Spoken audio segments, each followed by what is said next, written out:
بسم اللہ الرحمن الرحیم۔ السلام علیکم، میں ہوں مسز رابعہ ظفر، آپ دیکھ رہے ہیں ZN نیوز اور ہمارے ساتھ ہیں ظفر نقوی صاحب۔ السلام علیکم۔ آج ہم وزیر اعلیٰ پنجاب سے متعلق سپریم کورٹ کا جو فیصلہ آیا اس کو ڈسکس کریں گے۔ تو سب سے پہلا سوال ظفر نقوی صاحب سے یہ ہے کہ یہ 12-13 کروڑ کے صوبے کے ساتھ کیا ہو رہا ہے؟ آج کا فیصلہ کس کی جیت اور کس کی ہار ہے؟ یہ 12-13 کروڑ کے فیصلے کے ساتھ اپنا صوبے کے ساتھ تماشا ہو رہا ہے، اور میں انتہائی معذرت کے ساتھ کہہ رہا ہوں کہ یہ تماشا عدلیہ کر رہی ہے۔ انتہائی معذرت کے ساتھ کہہ رہا ہوں کہ لوگ کہہ رہے ہیں کہ یہ تماشا ججز کر رہے ہیں۔ بھائی اللہ تعالیٰ آپ کے اور اقبال بلند کرے۔ حضور ہم معذرت خواہ ہیں، بہت ادب کے ساتھ عرض پرداز ہیں۔ آپ ٹھنڈے ٹھنڈے کمروں میں بیٹھے ہیں، 12-13 لاکھ روپے ایک ایک کی آپ کی تنخواہ ہے، مغل شہنشاہوں کی طرح آپ کی باقی پریویلیجز ہیں، تو آپ ان کا سوچیں جن کے پاس کھانے کا ہی کوئی نہیں ہے۔ اس حکومت کا پہلے دن کیا پہلے گھنٹے ہم نے کٹہرے میں ڈالا ہوا ہے، اور پوچھ رہے ہیں، میں بھی پوچھ رہا ہوں، ہر بندہ پوچھ رہا ہے، تنقید بھی ان پہ رج کے کر رہے ہیں، اور ان کو ٹکنے نہیں دے رہے، ان کو قدم نہیں جمانے دے رہے۔ بھائی جب میں ان سے پوچھوں گا کہ مجھے پیٹرول یہ کیوں مہنگا ہو رہا ہے، یہ تمہاری غفلت ہے، یہ فلاں ہے، یہ ہے، 4 سال کا گند ہے، وہ کہتے ہیں 4 مہینوں سے پہلے آپ کہتے ہیں صاف کر کے دکھاؤ، ہماری نہ کو برداشت ہے ہمارے، کیونکہ اس کی وجہ کہ لوگ پہلے ہی بہت پیس چکے ہیں نا، اور وہ معاہدہ جو IMF کے ساتھ خان صاحب کر کے گئے تھے، اب یہ نہیں کرتے تو مرتے ہیں، کرتے ہیں تو مرتے ہیں، ٹھیک ہے نا، یہ اس طریقے سے۔ لیکن ادھر سے عدلیہ ایک ڈنڈا ادھر مار دیتی ہے، ایک ڈنڈا ادھر مار دیتی ہے، تو آپ کو تو کوئی فرق نہیں پڑتا چاہے پیٹرول 1000 روپے لیٹر بھی ہو جائے، کیونکہ آپ کو تو مفت ملتا ہے۔ تو جن کو پیٹرول تو چھوڑ دیں، جن کو روٹی نہیں ملتی وہ کیا کریں گے؟ ان کے لیے کچھ کرنے دیں، وہ بھاگم دوڑ کر رہے ہیں، آپ ان کے ٹانگیں کھینچ رہے ہیں، آپ ایک ادھر ادھر۔ یہ پچھلے 3 مہینے سے 12-13 کروڑ کا صوبہ ہے، اس کے ساتھ تماشا لگا ہوا ہے۔ ہائی کورٹ کے فیصلے کے مطابق تو آج دوبارہ گنتی ہونی تھی، پھر یہ 22 جولائی تک کیوں چلی گئی؟ ہاں، یہ ہائی کورٹ کے فیصلے کے مطابق آج 4 بجے ہونی تھی نا، تو وہ خان صاحب نے جناب وہ سپریم کورٹ چلے گئے، اور سپریم کورٹ میں معذرت کے ساتھ میں آپ کو بتاؤں، میں پہلے ہی ہم کتنے بھی علاج میں بتا چکے ہیں کہ حالت یہ ہے کہ ایک تو بار بار وہی جج بیٹھ جاتے ہیں، کوئی ایک آدھ کے علاوہ باقی سارے وہی بیٹھ جاتے ہیں۔ اب لوگ کہتے ہیں وہ واٹس ایپ والے ہیں، مبینہ طور پہ لوگ کہتے ہیں وہ وہی ججز بیٹھ جائے۔ کسی ایسے سیاسی کیس میں جسٹس قاضی فائزہ صاحب کیوں نہیں بیٹھتے؟ تو وہ دوبارہ وہ چلے گئے جناب، اور کل کو وہ جو ہائی کورٹ کا فیصلہ آیا وہ ایک تھپی مک جاتی، ختم ہو جاتی، یا پہلے سے اس کو چھیڑا ہی نہ جاتا، پہلے سے وہ 17 جولائی کا انتظار کیا جاتا جب وہ رزلٹ آ جاتا، اس کے بعد کہتے اب جناب گنتی دوبارہ کرا لو، تو پھر پتہ چل جاتا کہ گنتی کس طریقے سے۔ اور ایک دفعہ عمران خان صاحب نے کہا تھا کہ مجھے جسٹس کھوسا نے کہا تھا کہ کیس سپریم کورٹ میں لے آؤ۔ جی بالکل، اب کی بار ایسا، جی بالکل، اب میں سمجھ گیا ہوں آپ کی بات، میں بالکل آپ کی بات اب بالکل ٹھیک ہے، اور آپ کی یادداشت بھی بالکل ٹھیک ہے۔ وہ اس وقت جب یہ پینما کا کیس چل رہا تھا، وہ عمران خان صاحب نے ارشد شریف صاحب کو انٹرویو دیتے ہوئے کہا تھا، وہ آج بھی کلپ موجود ہے، ہم کئی دفعہ دکھا بھی چکے ہیں وہ کلپ، اور وہ کہا تھا کہ جناب میں تو خیر بار جلسے کر رہا تھا، میں تو جا رہا تھا رائمنڈ، مجھے جسٹس کھوسا نے کہا تھا، جسٹس کھوسا اس وقت سینئر موسٹ جج تھے، انہوں نے کہا آپ کیوں ادھر ادھر جاتے ہیں، آپ سیدھے سپریم کورٹ آ جائیں۔ جیسے ہی وہ سپریم کورٹ آئے، پھر اس کے بعد پینما کھیلتے کھیلتے پھر اقامہ، پھر وہ بڑی گیم کس طرح سے شروع ہوئی۔ تو لوگوں کو آج بھی وہی شک ہے کہ خان صاحب جی اچھا یہ شک ہے کیوں؟ یہ تھوڑا سا میں آپ کے ناظرین کے لیے بتاتا جاؤں، ہم نے اپنے متعدد ویلاگز میں یہ بھی بتایا ہے، اور آپ یقین کریں ہمیں خواب نہیں آیا، ہم پہ الہام نہیں ہوتا، ہم بات کرتے ہیں لوگوں سے، یہی لیگل فرٹرنٹی کے بہت بڑے بڑے لوگ، بہت بڑے بڑے نام، بہت بڑے بڑے وکلا، وہ بتا رہے ہیں کہ سپریم کورٹ کے 2 ججز عمران خان صاحب کی سفارش لے کے جنرل باجوہ صاحب کے پاس گئے تھے یہ عدم اعتماد سے پہلے، اور وہی والے ججز ان بینچوں میں بھی بیٹھ رہے ہیں آج کل۔ تو پھر آپ خود بتائیں، مبینہ طور پہ ایسے ججز سے انصاف کی توقع ہو سکتی ہے؟ آج کون سا کس طریقے سے وہ پھر جو ہے نا انہوں نے ٹھیک ہے فیصلہ کیا ہے کہ یا پنچایت لگائی، پنچایت کی ہے، ٹھیک ہے نا۔ وہ بار پوچھ رہے تھے جناب آپ، میں تو حیران ہوں، چیف جسٹس صاحب عزت مآب چیف جسٹس صاحب فرما رہے تھے، وہ کہہ رہے تھے کہ جناب آپ چودھری پرویز الہی سے پوچھ رہے تھے کہ آپ ان کو مانتے ہیں وزیر اعلیٰ حمزہ شہباز کو؟ بھائی اللہ نے آپ کو اتنا ایک عہدہ دیا ہے، عزت مآب چیف جسٹس صاحب، آپ کو اتنا ایک بڑا عہدہ دیا ہے، بڑا مقام دیا ہے، وقار دیا ہے، قانون اور آئین کے مطابق کریں۔ کسی کے مزاج کو سیٹسفائی کرنے کے لیے مبینہ طور پہ، یا کسی کے اس طریقے سے جو ہے نا کوئی کسی کو اپیز کرنے کے لیے مبینہ طور پہ یہ کیا کر رہے ہیں، اور اس کے بعد جناب آپ فلاں سے پوچھ کے آؤ، آپ فلاں سے پوچھ کے آؤ، اور بعد میں کہہ رہے ہیں کہ یہ دیکھو جی وہ جو 3 مہینوں سے اتنا معاملہ لٹکا ہوا تھا، ہم نے 3 سیشنز میں اس کو جو ہے نا حل کر دیا ہے۔ حضور یہ 3 سیشنز میں آپ نے حل کیا ہے، اور یہ آپ عدلیہ ہی کی طرف سے، یعنی 3 مہینوں میں بھی یہ گند عدلیہ کا ڈالا ہوا تھا سارا کچھ۔ لاہور ہائی کورٹ کیا ہے؟ یہاں پہ لاہور ہائی کورٹ ہو یا سپریم کورٹ ہو، یہ سارا عدلیہ ہی ہے نا، تو یہ گند ڈالا ہوا ہی 3 مہینوں سے آپ لوگوں کا تھا۔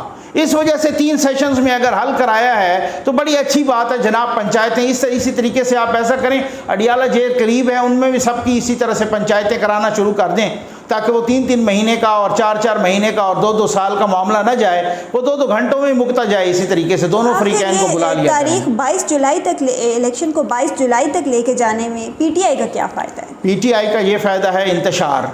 آپ کو یاد ہے، آپ کے ویورز کو یاد ہے کہ یہ جب اجلاس بلایا تھا، یہ جب عدم اعتماد آئی تھی، اور انہوں نے 2 قسم کی تحریکیں جمع کروائی تھیں، 2 اپلیکیشنز، یہ پی ڈی ایم والوں نے انہیں جب یہ جمع کرایا تھا کہ جی ایک تو عدم اعتماد کی تحریک جمع کروائی تھی، اور ایک قومی اسمبلی کو بلانے کا اپنا سیشن بلانے کی وہ بھی ریکویزیشن جمع کروائی تھی۔ انہوں نے سیشن بھی بالکل آخری دن بلایا، 14ویں دن، اور پھر اس سے آنورڈ میکسیمم جو 7 دن، وہ بھی یہ وہی والا ٹائم گین کر رہے ہیں۔ بھائی 22 تاریخ اس وجہ سے ہو کہ وہ 17 والا پہلے رزلٹ آئے، ہو سکتا ہے اس رزلٹ میں ہماری جگہ کوئی ڈنڈی مار دے، ٹھیک ہو گیا نا، ہمارے حساب پہ ان کو ٹائم گین کرنا ہے نا، ان کو انتشار پیدا کرنا ہے۔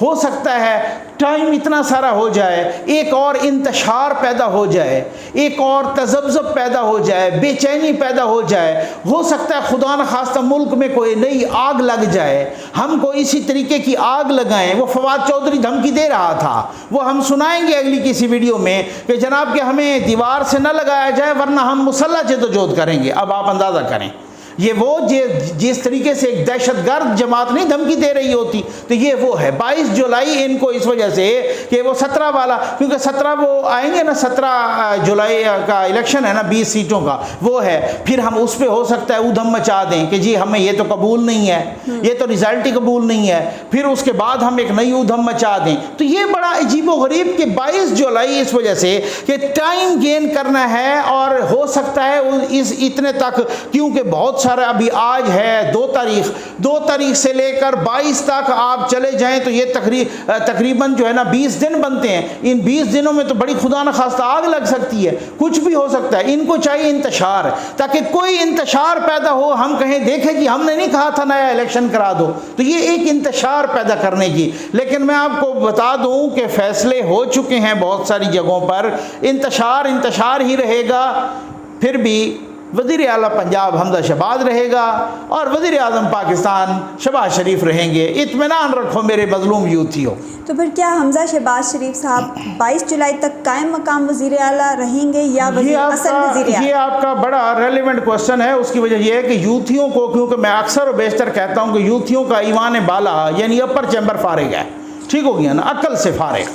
یہاں ایوان بالا میں کچھ بھی نہیں ہے ان کے یوتھیوں کے، ان کو سب اس طریقے سے بیوقوف بنا رہے ہیں کہ حمزہ شہباز کے پاس بڑے اختیار نہیں ہوں گے، وہ قائم مقام ہوں گے، وہ نگران ہوں گے۔ آج وہ فواد چودھری صاحب یہی کہہ رہے تھے سپریم کورٹ میں کہ حمزہ شہباز کو اتنے تک قائم مقام یا نگران کہیں، تو چیف جسٹس صاحب نے کہا کہ نہیں، ہم ان کے لیے قائم مقام یا نگران کا لفظ استعمال نہیں کریں گے، ٹھیک ہے۔ وہ باہر پریس کانفرنس پہ بھی انہوں نے یہی کہا ہے میڈیا ٹاک میں کہ وزیر اعلیٰ اب شہباز شریف صاحب کے پاس، حمزہ شہباز کے پاس محدود اختیارات ہوں گے۔ محدود کیسے اختیارات ہوں گے؟ کہ آپ سے پوچھ کے کریں گے؟ وہ کون سے کہ آپ سے پوچھ کے کریں گے؟ جب آپ کے پاس کوئی قانونی دستاویزات بھی نہیں ہیں، جب آپ کے پاس کوئی فیصلہ بھی نہیں ہے سپریم کورٹ کا، ہائی کورٹ کا کوئی فیصلہ بھی نہیں ہے، اس کے انتخاب کو کالعدم نہیں قرار دیا گیا، ٹھیک ہو گیا نا سب کچھ، تو وہ پھر سے صرف گنتی کا لفظ استعمال ہوا ہے۔ آج انہوں نے یہ بات بھی کی فواد چودھری صاحب نے کہ ان کا پچھلا انتخاب کالعدم قرار دے دیا گیا۔ وہ تو کل بھی کہا تھا نا، وہ تو کل بھی کہا تھا انہوں نے کہ پچھلا انتخاب کالعدم قرار دیا گیا۔ اگر انتخاب وزیر اعلیٰ کا کالعدم ہوتا تو وہ وزیر اعلیٰ کیسے ہوتا پھر تب تک؟ پہلی بات تو یہ ہے اگر انتخاب ہی ختم ہو گئی ہے تو پھر وہ وزیر اعلیٰ کیسے ہوتا؟ اگر اس کو نگران بنایا ہے تو پھر کس نے بنایا ہے نگران؟ آپ پہلے یہ بتائیں نا. وہ تو اس کا تو ایک پروسیس ہے. یہ ایسے تھوڑی ہے کہ دوبارہ وہی حمزہ ہی نگران بن جائے. یہ ایسے تو کہنے میں خوش ہونے میں کوئی اتنا میں سمجھتا ہوں. آج ایک اور چیز ہم نے دیکھی آج سپریم کورٹ میں وزیر اعلیٰ کے جو دوسرے امیدوار ہیں پرویز الہی صاحب اور پی ٹی آئی، ان میں اختلاف ہو گیا. ان میں اختلاف رائے نہیں ہو گیا، ان میں ٹھیک ٹھاک سیدھی سادھی لڑائی ہو گئی ہے. ٹھیک ہے نا. ان میں بالکل وہ خود ہی یعنی یوتھیے اور چودھری لڑ پڑے ہیں. اور اسی وجہ سے تو پورا مذاق بنا ہوا تھا سوشل میڈیا پر اور ہر جگہ پہ. وہ کہہ رہے تھے کہ جناب وہ بار بار ان کو چیف جسٹس صاحب کہہ رہے ہیں کہ جی دیکھو اب آپ کی تو اپنی نہیں بن رہی. وہ آئے نا پرویز الہی ویڈیو لنک پر تو انہوں نے ان کو وزیر اعلیٰ تسلیم کر لیا. اب بابر امان صاحب مچھر گئے جناب یہ کیسے ہو سکتا ہے کہ حمزہ کو وزیر اعلیٰ تسلیم کر لیا. اب ججز نے کہا میاں وہ خود کینڈیڈیٹ ہے وزیر اعلیٰ کا، وہ خود امیدوار ہے وزیر اعلیٰ کا. جب ان کو اعتراض نہیں ہے آپ کو اعتراض کیا ہے؟ پہلے جاؤ آپس میں کوئی کر لو.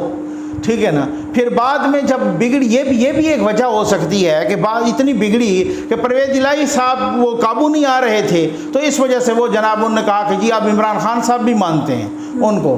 خود آ کے ان کے وکیل نے کہا کہ عمران خان صاحب بھی حمزہ کو مانتے ہیں. اس وقت یہ نہیں کہا آ کے کہ یہ تو چور ہیں یہ تو ڈاکو ہیں. یہ انہوں نے یوتھیوں کو چونا لگانے کے لیے کہا ہوا ہے. یہ یوتھیوں کو چونا لگاتے ہیں. ان کو اچھی طرح سے پتہ ہے. اللہ بھلا کرے اور عمران خان صاحب تو سجدے میں جا کے دعائیں کرتے ہوں گے اور نوافل پڑھتے ہوں گے. اب میرے کچھ دوست ہنس رہے ہوں گے کہ یار یہ کیا سجدوں کی آپ نے بات کر رکھی ہے عمران خان کی. خیر میرا حسن ظن ہے وہ نوافل پڑھتے ہوں گے کہ شکر ہے اللہ نے مجھے ایسے یوتھیے دیے ہیں جن کا ایمان بالا یہاں سے فارغ ہے. ٹھیک ہو گیا نا. وہ عقل ان میں ہے ہی کوئی نہیں. وہ کورٹ میں کچھ اور بات کرتے ہیں. آپ کو یاد ہے سیٹھی صاحب پہ انہوں نے 35 پنکچر کا الزام لگایا تھا. کورٹ میں جب کیس چلا تو ان میں کسی قسم کا کوئی 35 پنکچر کا ذکر نہیں تھا. حامد میر صاحب کو انٹرویو دیا عمران خان نے تو انہوں نے کہا کہ وہ تو ایک سیاسی بیان تھا. یوتھی آج تک اسی بات پہ قائم ہے کہ 35 پنکچر والا بیان جو خان نے دیا تھا واہ واہ واہ واہ کیسا بیان دیا تھا. خان ہر بات پہ یو ٹرن لے چکے ہیں. انہی کو کہتے ہیں چور ڈاکو اور انہی کو آج وزیر اعلیٰ مان آئے ہیں سپریم کورٹ میں کہ خان بھی مانتا ہے حمزہ کو وزیر اعلیٰ. تو آج تو ایک گواہی آ گئی ہے خان کی طرف سے بھی کہ حمزہ ہی وزیر اعلیٰ ہے پنجاب کا.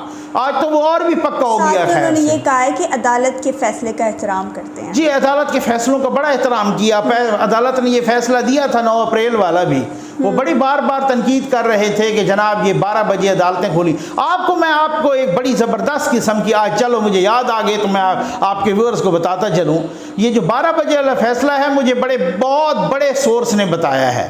کہتے ہیں کہ جناب یہ چیف جسٹس صاحب کا خود اپنا خیال تھا.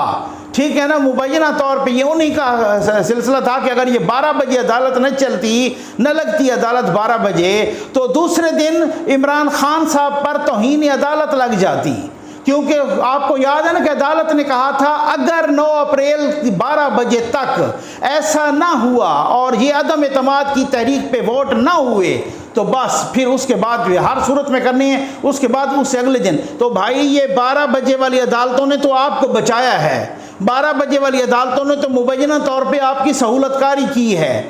10 تاریخ ہو جاتی نا 10 تاریخ کو تو پھر آپ کو میں بتاؤں کہ 10 تاریخ کو تو پھر آپ کو بتاؤں کہ آپ پر توہین عدالت لگنی تھی. اور اب بھی جو ووٹنگ ہوئی تھی آپ کو میں بتاؤں ایاز صادق صاحب نے بھی گر ٹھیک کھیلا ہے. ٹھیک ہو گیا نا.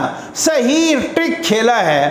انہوں نے جو ووٹنگ کرائی تھی وہ 12:01-2 پہ کروائی تھی آپ کو اگر یاد ہو تو ایاز صادق صاحب نے. ہم سارے حیران تھے بھئی یہ کیوں یہ اس طرح سے کیوں ہو گئی ہے. وہ 10 تاریخ کرنا چاہتے تھے کہ ایک دفعہ ریکارڈ پہ آ جائے کہ یہ ووٹنگ 10 تاریخ کو ہوئی ہے یہ 9 تاریخ کو نہیں ہوئی. ٹھیک ہو گیا نا. تو وہ 10 تاریخ کو ووٹنگ ہوئی تاکہ کبھی بھی کام آ سکتا ہے. یہ کبھی بھی یہ ان کے گلے کا پھندا بن سکتا ہے خان صاحب کا کہ یہ 10 تاریخ تک کیوں گئی. تو بھائی یہ 12 بجے جب عدالتیں لگی ہیں نا یہ آپ کو بچانے کے لیے لگی ہیں. آج سن لو یہ بہت بڑی بریکنگ ہے.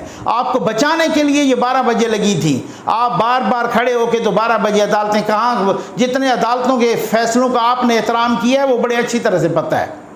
اچھا آج ایک اور بات بھی سامنے آئی کہ 22 جولائی کو جتنے بھی اراکین اسمبلی میں موجود ہوں گے ان کے درمیان ووٹنگ. ہاں بالکل. اور یہ اور آسان بات ہے.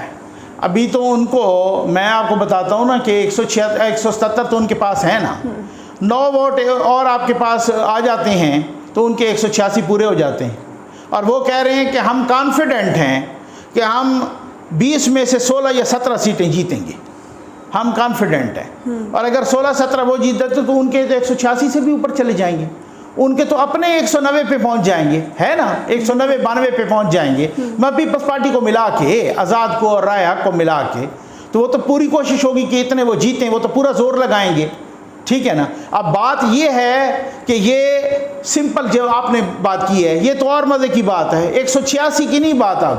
اب جتنے اسمبلی میں موجود ہوں گے، جس کے زیادہ ہو گئے، جیسے آج کی پوزیشن ہے، آج 177 ان کے ہیں نا، نون لیگ کے، پیپلز پارٹی کے، اور باقی آزاد اور وہ ایک اور پارٹی ہے، اور باقی 168 ان کے ہیں، تو یہ اسی طریقے سے ہی ہوگا۔ سپریم کورٹ نے بھی آج کہا ہے کہ اسی طریقے سے ہی ہوگا۔ تو بس یہ والی صورتحال ہے۔ اب آپ دیکھنا کہ 17 تاریخ کو ہوتا کیا ہے، اور اگر یہ ووٹ چلے گئے خیر سے جو ہے نا، ان کے وہی 16-17 سیٹیں، تو ان کے 100، تو پھر جو نون لیگ کے ابھی ہیں نا 165، آپ اس کا ذرا اندازہ کریں تو 184-85 تو ان کے اپنے ہو جائیں گے، پھر صرف پیپلز پارٹی کو ملا کے سارے ساتھ اسی طریقے سے ہو جائیں گے۔ تو آخر میں تھوڑی سی بات کر لیتے ہیں کل کے جو پریڈ گراؤنڈ میں جو احتجاج ہے، صحیح ہے، اس پر بات کر لیتے ہیں۔ کیا پی ٹی آئی اپنے آپ کو سیاسی طور پر زندہ رکھنا چاہتی ہے؟ ہاں، سیاسی طور پہ زندہ تو رکھنا چاہتی ہے، یا پھر کوئی اور چکر ہے؟ چکر ہے، چکر یہ انتشار ہے، چکر بہت سارے لوگ پیچھے بھی ہیں۔